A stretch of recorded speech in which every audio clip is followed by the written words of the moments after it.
Olá pessoal, sejam todos bem-vindos aqui mais uma vez ao nosso canal da Sociedade Chesterton Brasil. E eu queria comentar com vocês uma figura que eu acho que é um papa meio esquecido. Num vídeo anterior aqui eu comentei que estamos num clima meio que o tema tem sido muito essa questão do papa, a eleição do papa, a morte e falecimento do Papa Francisco.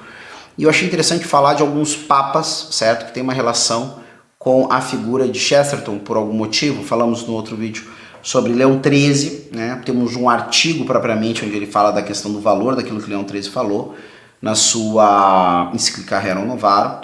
E agora eu quero chamar a atenção para um cara chamado Bento XV, tá? Cara não, Papa, o Santo Padre, Bento XV, que é um Papa que vem logo depois de um grande Papa também, que é São Leão X, e que nós podemos também relacionar com Chesterton se nós pensarmos a simplicidade infantil com que Chesterton recebe a Eucaristia quando se converte, né?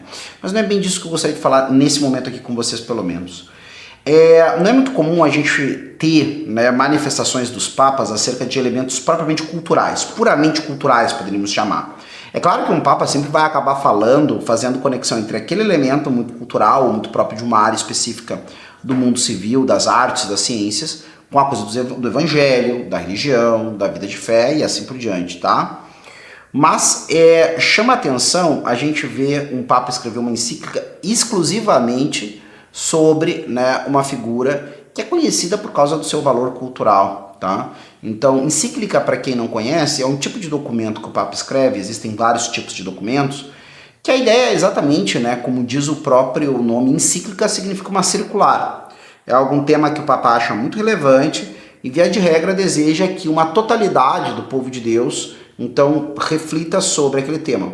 Essa totalidade pode ser a totalidade de um grupo, tá? Como, por exemplo, todos os fiéis, ou mesmo homens de boa vontade. Então, geralmente, quando o Papa coloca homens de boa vontade, significa que é algo que ele acredita que interessa a todo mundo, né? Independente, basta ser humano, né? E não ter, né, um espírito tacanho, um espírito de porco, ser uma pessoa generosa, né, querendo o bem do próximo, que aquele tema vai interessar.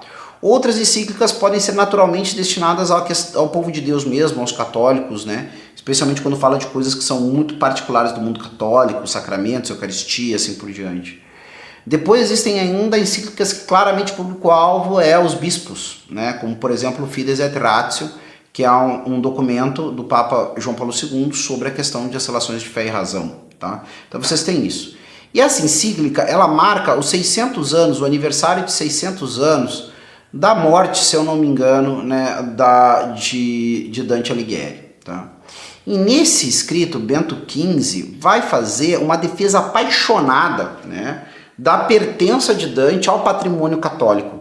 Às vezes é curioso, né? É claro, as pessoas meio que vão presumir isso em algum grau. Se eu olho para a figura de Dante, vejo o tema da qual ele falou. É claro que Dante não escreveu exclusivamente sobre as realidades que encontra o homem depois da morte. O seu famoso poema, né? O poema praticamente, poderia considerar um poema épico, né?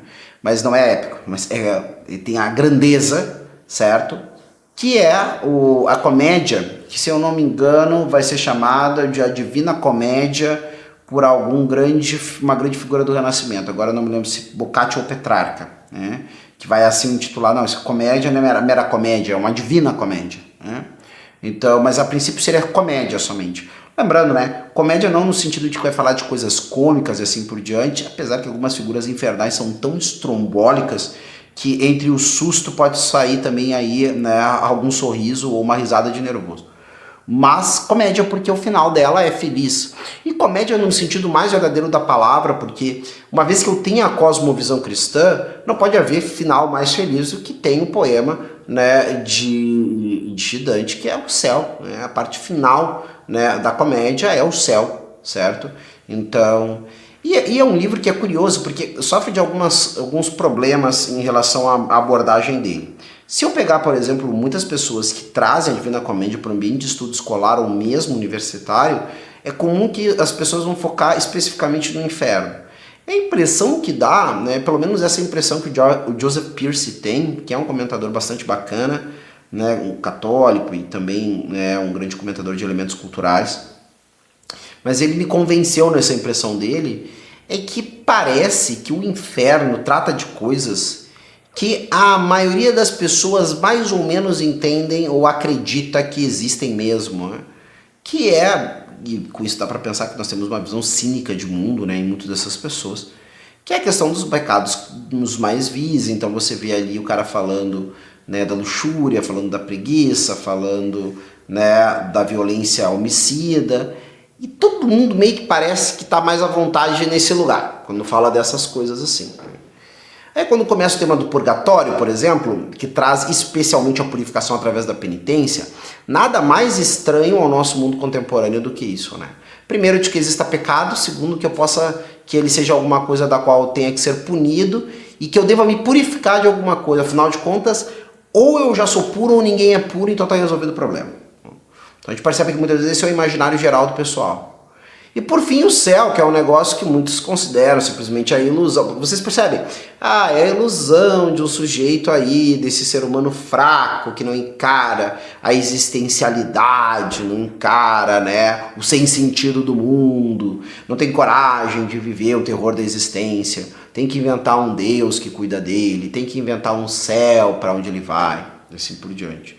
Então, de fato, dá a impressão que realmente, e a gente encontra muito disso, eu pelo menos encontro, e eu acho que não seria um absurdo estar acertada essa opinião do Joseph Pearce, certo? Mas, em algum grau, qual é a grande relação que eu faço entre Bento XV e Chesterton, tá? Eu faço isso baseado numa primeira coisa, que é o seguinte: se Leão XIII gastou tinta tentando falar, né, chamar a atenção das elites industriais, né, que já estavam passando, né, desse capitalismo propriamente, né, industrial e comercial para aquele capitalismo financista que depois vai imperar, né, já no século XX com toda a força, certo? Claramente se via que havia um espírito na maneira como as coisas estavam sendo conduzidas que ia levar a algum desastre. Ou o desastre de uma nova revolução social, né, do quilate de uma revolução francesa, e de fato não deixou de acontecer, se a gente vai olhar o que aconteceu no leste europeu, certo? Ou então uma comoção mundial. E depois Bento XV tem que gastar muito tempo, né, quase que implorando as nações, né, da Europa, né, para que não levem as coisas às últimas consequências, e que vai num arco entre a Primeira e Segunda Guerra Mundial, na minha opinião, e eu acredito que de algumas pessoas muito melhores do que eu, vai acabar com o Ocidente como a gente conhece. A gente, na verdade, na minha opinião, a gente tem lidado com os escombros do Ocidente, né, no pós-Segunda Guerra Mundial.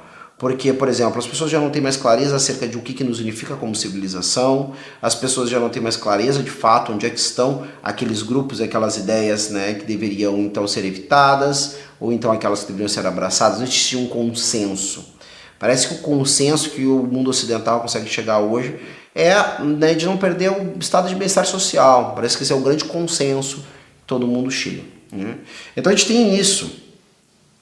E quando eu tenho uma figura como Chesterton, a impressão que dá é que se eu olho, né, então, e aí dá para chegar num outro desdobramento, que eu acho que vale bastante a pena a gente olhar, vocês vão ver como a gente vai chegar num lugar, existe um desenvolvimento, né, que vai ficar muito claro para nós no momento da morte de Chesterton, especialmente por uma manifestação do Pio XI, mas que eu não vou adiantar aqui, mas que se eu olho como Chesterton abordou as várias questões que estavam em volta de si, né, e no mundo da sua contemporaneidade, tá, no mundo do seu tempo, assim por diante, nós percebemos como ele foi um colaborador muito eficaz, né, do pensamento dos papas e da igreja, certo? Mesmo antes de se tornar católico, que a maioridade vai se dar em 1922, certo? Que começar especialmente com isso, né? Quando eu tenho o Papa Bento XV chamando, né, Dante de divino poeta, tá? Acredito seriamente que é ele. Talvez é uma expressão usada por Paulo VI, mas eu acredito que já estava presente lá, né, na carta na encíclica de Bento XV sobre Dante. Mas apresentando Dante como muito seu, como um homem de pensamento católico, né, que a igreja é mãe de Dante, né, deu a ele, né, aquilo que depois se tornou substância da sua poesia, assim por diante. E eu olho depois, né, para aquilo que Chesterton apresenta, certo, como Ética do País das Fadas, por exemplo, aonde ele vai mostrar, né, o poder da fábula, né, do conto, da história de fadas em algum grau, certo, para poder lembrar o homem daquilo, né, que ele esqueceu ou se acostumou, né? Então, quando a gente pensa no inferno, de alguma forma, a gente pensa nessa chave própria de, né, punição, né, ou o céu recompensa, ou coisa do tipo. Mas uma figura como Dante vai, através das diversas imagens, né, que ele propõe a nós, e da maneira como ele abraça, né, também essa mitologia do mundo antigo, certo? E até mesmo alguma coisa considerada histórica que depois caiu, né, no uso e no pensamento como algo que pelo menos nós não temos certeza se deu ou não se deu daquela forma. Ele vai abraçar isso, esses símbolos do mundo antigo, essas expressões, essas referências, e vai fazer que o inferno ganhe para nós, assim como o purgatório e o céu, um valor diferente. O inferno, o purgatório ou o céu, para muitas vezes para nós é simplesmente ou o lugar que nós não queremos de jeito nenhum, ou o lugar que nós queremos evitar, né? Ainda que é melhor ir para lá do que se perder para sempre, ou então o céu, o grande local da recompensa, do regozijo, não sei o que mais. Só que ele vai olhando para cada uma dessas coisas e é como se Dante nos entregasse algo como que um tratado acerca do que é a alma humana, né? E o que se dá nela para que esses destinos aconteçam na vida de cada pessoa. E de alguma forma a gente começa a observar a natureza dos próprios erros e pecados. E isso tudo porque Dante faz a gente conhecer essas coisas por uma imaginação de símbolos e sinais que a gente não tem, muito provavelmente não é exatamente como Dante pensou, certo? Mas que sim, está muito próximo da verdade quando eu penso na natureza das coisas. Eu não sei se essa imagem mitológica ou aquela punição estrombólica vai estar no inferno daquela forma. Só que o que Dante simboliza quando usa esses sinais, usa essas dinâmicas, usa esses elementos, está muito próximo daquilo que é de fato, né, a essência, a natureza desses erros, ou simboliza aquilo que acontece com a alma do homem para levá-lo a esses erros, certo?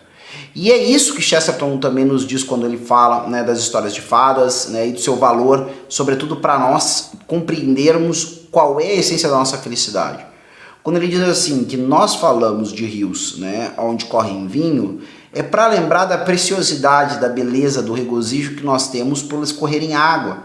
E de alguma forma retomar aquele deslumbramento primeiro, da quando eu vi pela primeira vez, botei os pés, talvez me banhei num rio pela primeira vez. Certo? Então eu tenho essas duas coisas. E quando eu tenho um Papa como o Bento XV falando, né, que de fato Dante era um bem irrenunciável do patrimônio cristão e do patrimônio católico, eu tenho, né, a percepção de que a mentalidade de Chesterton, o pensamento de Chesterton, pelo menos nesse aspecto, era católico já antes da conversão. Está bem? Eu vou ficando por aqui. Se você gostou desse vídeo, não deixe de curtir, compartilhar com quem você sabe que gosta desses temas todos. Não deixe também de se inscrever no canal se ainda não é inscrito, né? Clicar ali no sininho para ser notificado das novas postagens e de dar uma conferida nas nossas ofertas que estão lá, né, na livraria do Instituto Hugo de São Vitor, que é onde está alocado, né, os livros da Sociedade de Chesterton Brasil. Se você nunca leu nada de Chesterton, nos acompanha há algum tempo, não perca tempo, se dê esse favor. Existem vários temas, alguns deles inclusive que podem ser correlatos com esse momento de eleição de Papa, novo Papa, esses temas todos, o Poços Charcos, que trata de vários temas apologéticos, Igreja Católica e conversão, e assim por diante, está bem? Eu vou ficando por aqui, até a próxima, tchau!